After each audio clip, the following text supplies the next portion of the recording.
ini memang pocong. Oh, justru. Cuman ini udah sangat tua banget. Hidup gitu atau gimana? Hidup. Semua ini hidup, cuman memang bisa di ini.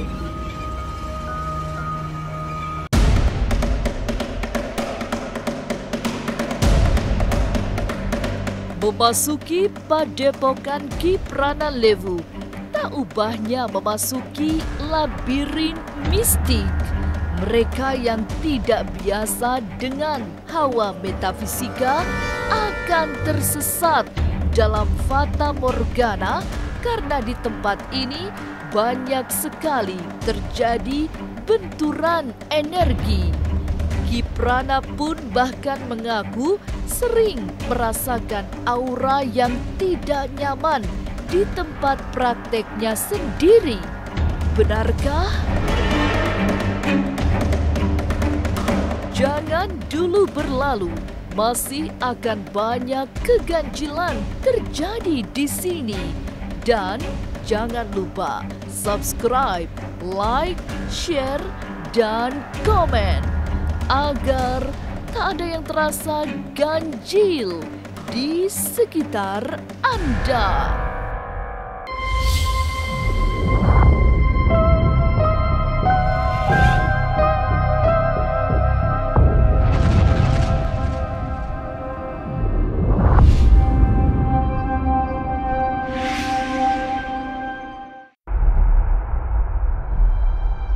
Ada pulpen.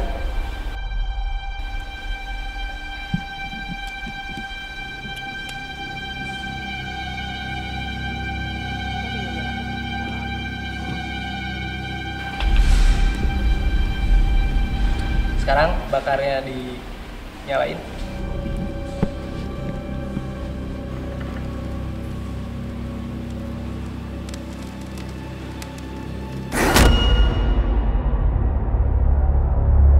Begitulah Ki Pranalewu memasuki ruangan yang biasa ia gunakan untuk menyimpan benda-benda pusaka. Ada perasaan berbeda. Setidaknya serasa ada yang mengawasi semua aktivitas yang dilakukan. Saya di ruangan sendiri tuh kayaknya selalu kayak ada yang ngawasin. Kadang kalau misalnya sudah selesai praktek itu biasanya saya buka nih pintu.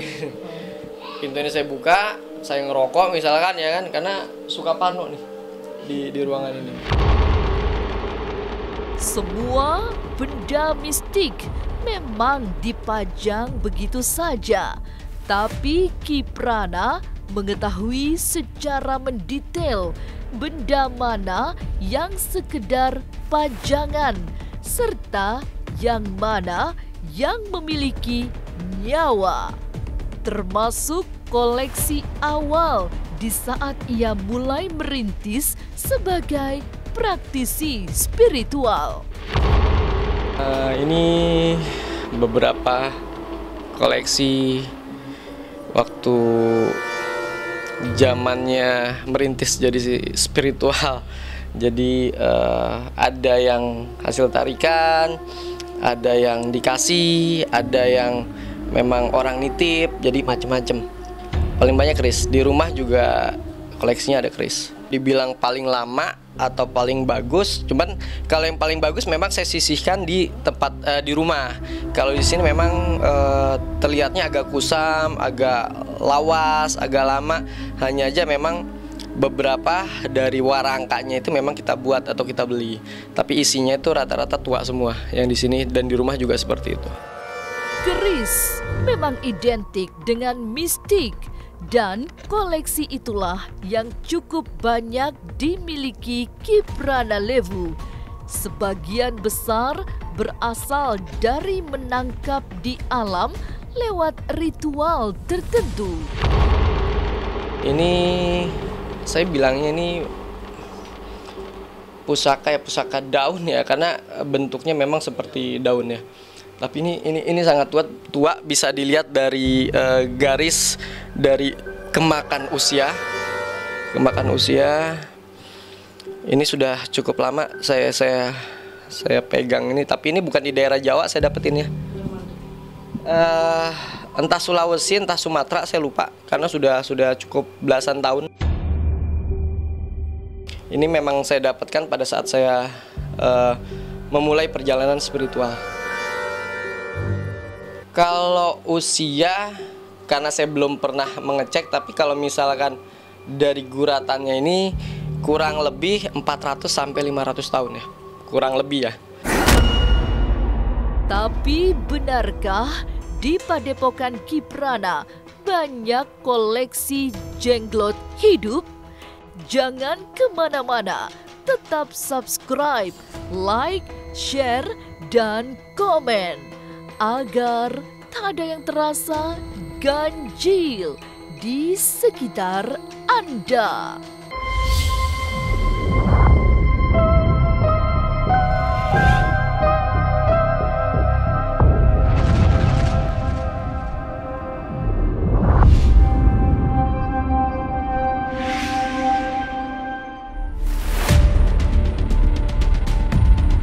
Suasana horor semakin terasa setelah duduk berlama-lama di dekat benda mistik.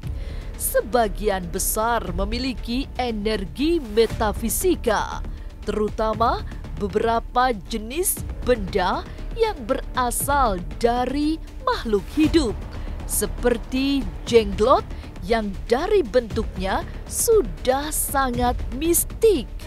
Seperti jenglot, batara karang itu tidak membawa satu kebaikan sama sekali. Ada beberapa waktu itu saya bakar. Kalau manusia bisa membuat karya sebuah patung, terus boneka, ya kan? Nah, tapi kan boneka yang wajar kalau misalkan manusia. Tapi kalau misalkan jin, itu penggambaran, memvisualisasikan bentuk-bentuknya itu seperti rupa mereka. Jadi jenglot atau yang disebut batara karang, kalau batara karang itu adalah sebuah ilmu yang memang kanuragan, bisa kebal, seperti itu, disebutnya seperti itu karena ini mitos ya. Jenglot itu adalah sebuah petapa, sebuah orang sesosok orang sakti yang memang mendalami lelaku spiritual, terus mendalami yang namanya ilmu kanuragan, terus batara karang, sehingga konon katanya matinya tidak diterima di bumi maupun di langit. Ini fairy tales. Kalau dibilang ada nggak fairy tales? Benar ada. Mumi yang betul. Ini mumi ya, kalau saya nyebutnya ini jenglot juga. Dan jarang orang yang memiliki ini. Yang berdiri ini jenglot, batara karang. Nah, ini yang disebut batara karang. Ini mermaid. Ya, ini pedang. Meski banyak yang memiliki jenglot untuk kepentingan spiritual, tapi bagi Kiprana tidak lebih pajangan semata.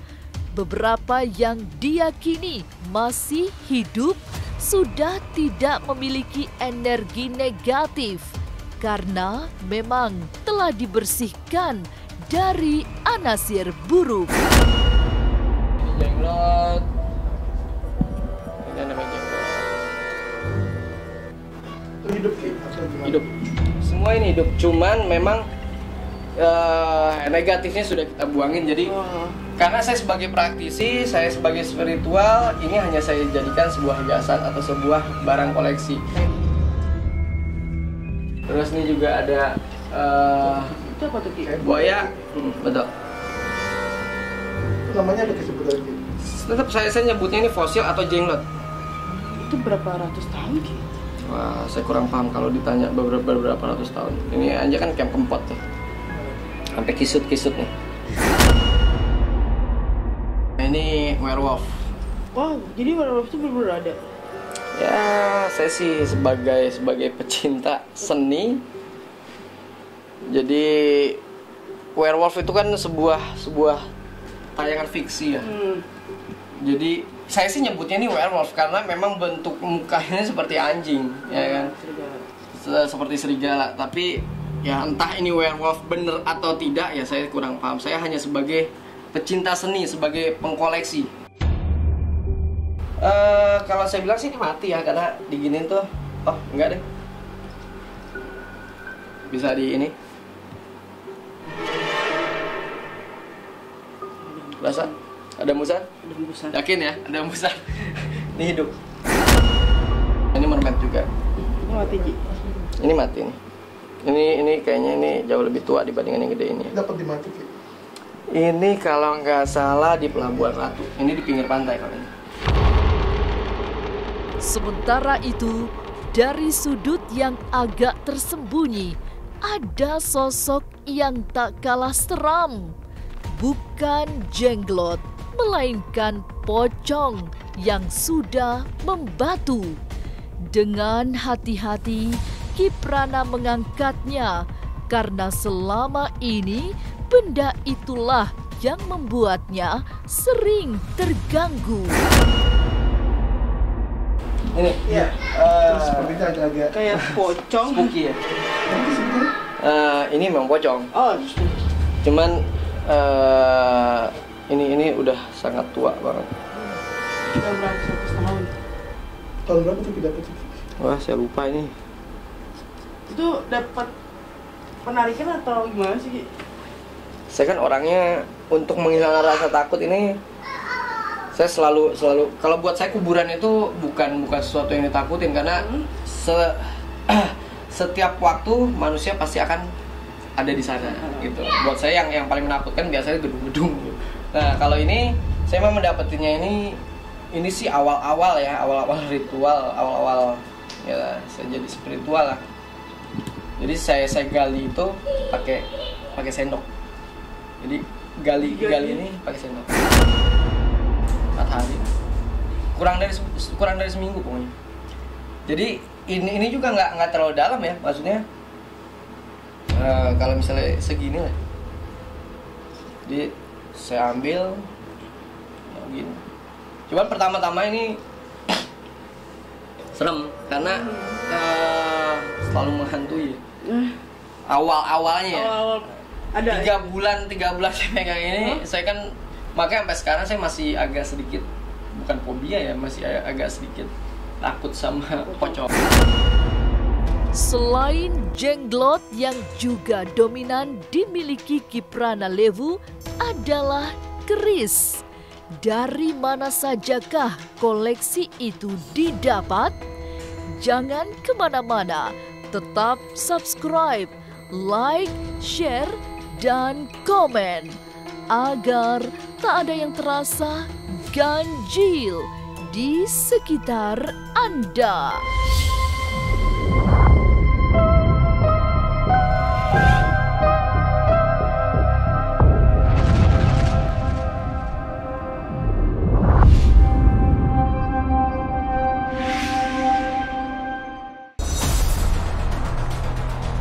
Salah satu benda pusaka yang menjadi andalan Kiprana Lewu adalah pedang yang konon berasal dari era kerajaan Pajajaran.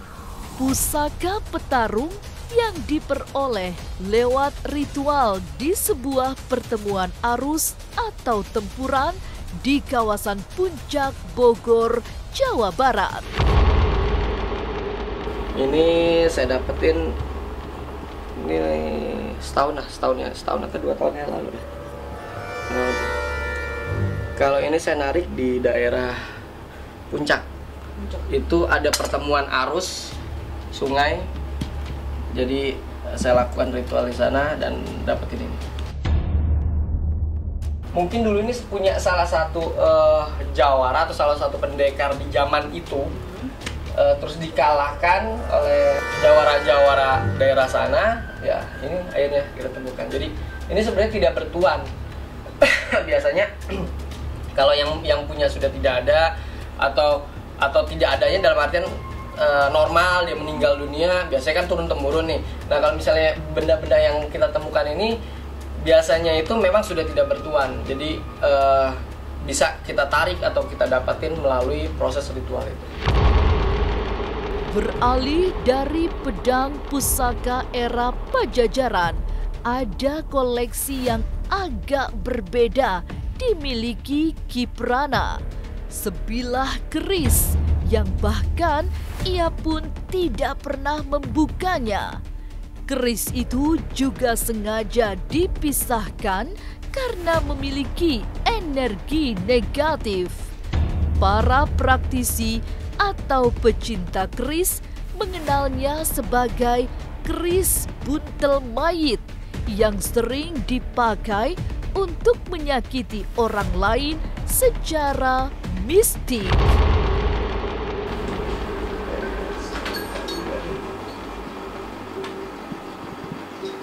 Oh, ini saya dapetin waktu apa ya?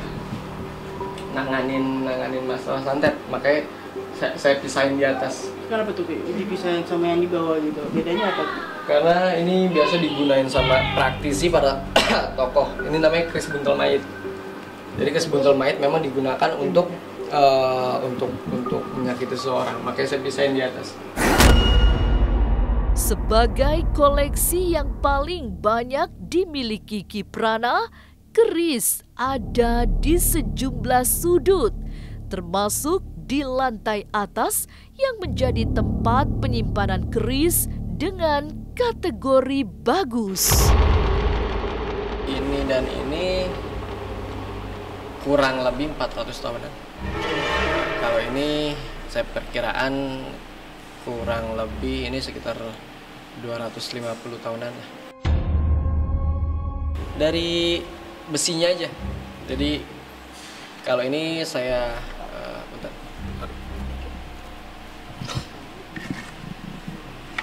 Kalau ini saya lapis emas. Nah, ini saya lapis emas.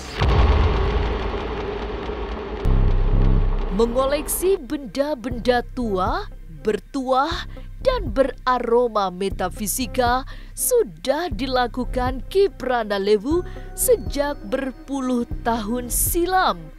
Tidak semua berhubungan dengan ritual mistik, karena beberapa hanya dijadikan sebagai pajangan.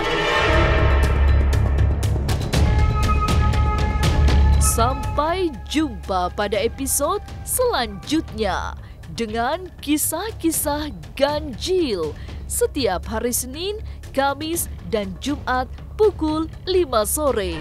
Tapi sebelumnya jangan lupa subscribe, like, share, dan komen agar tak ada yang terasa ganjil di sekitar Anda.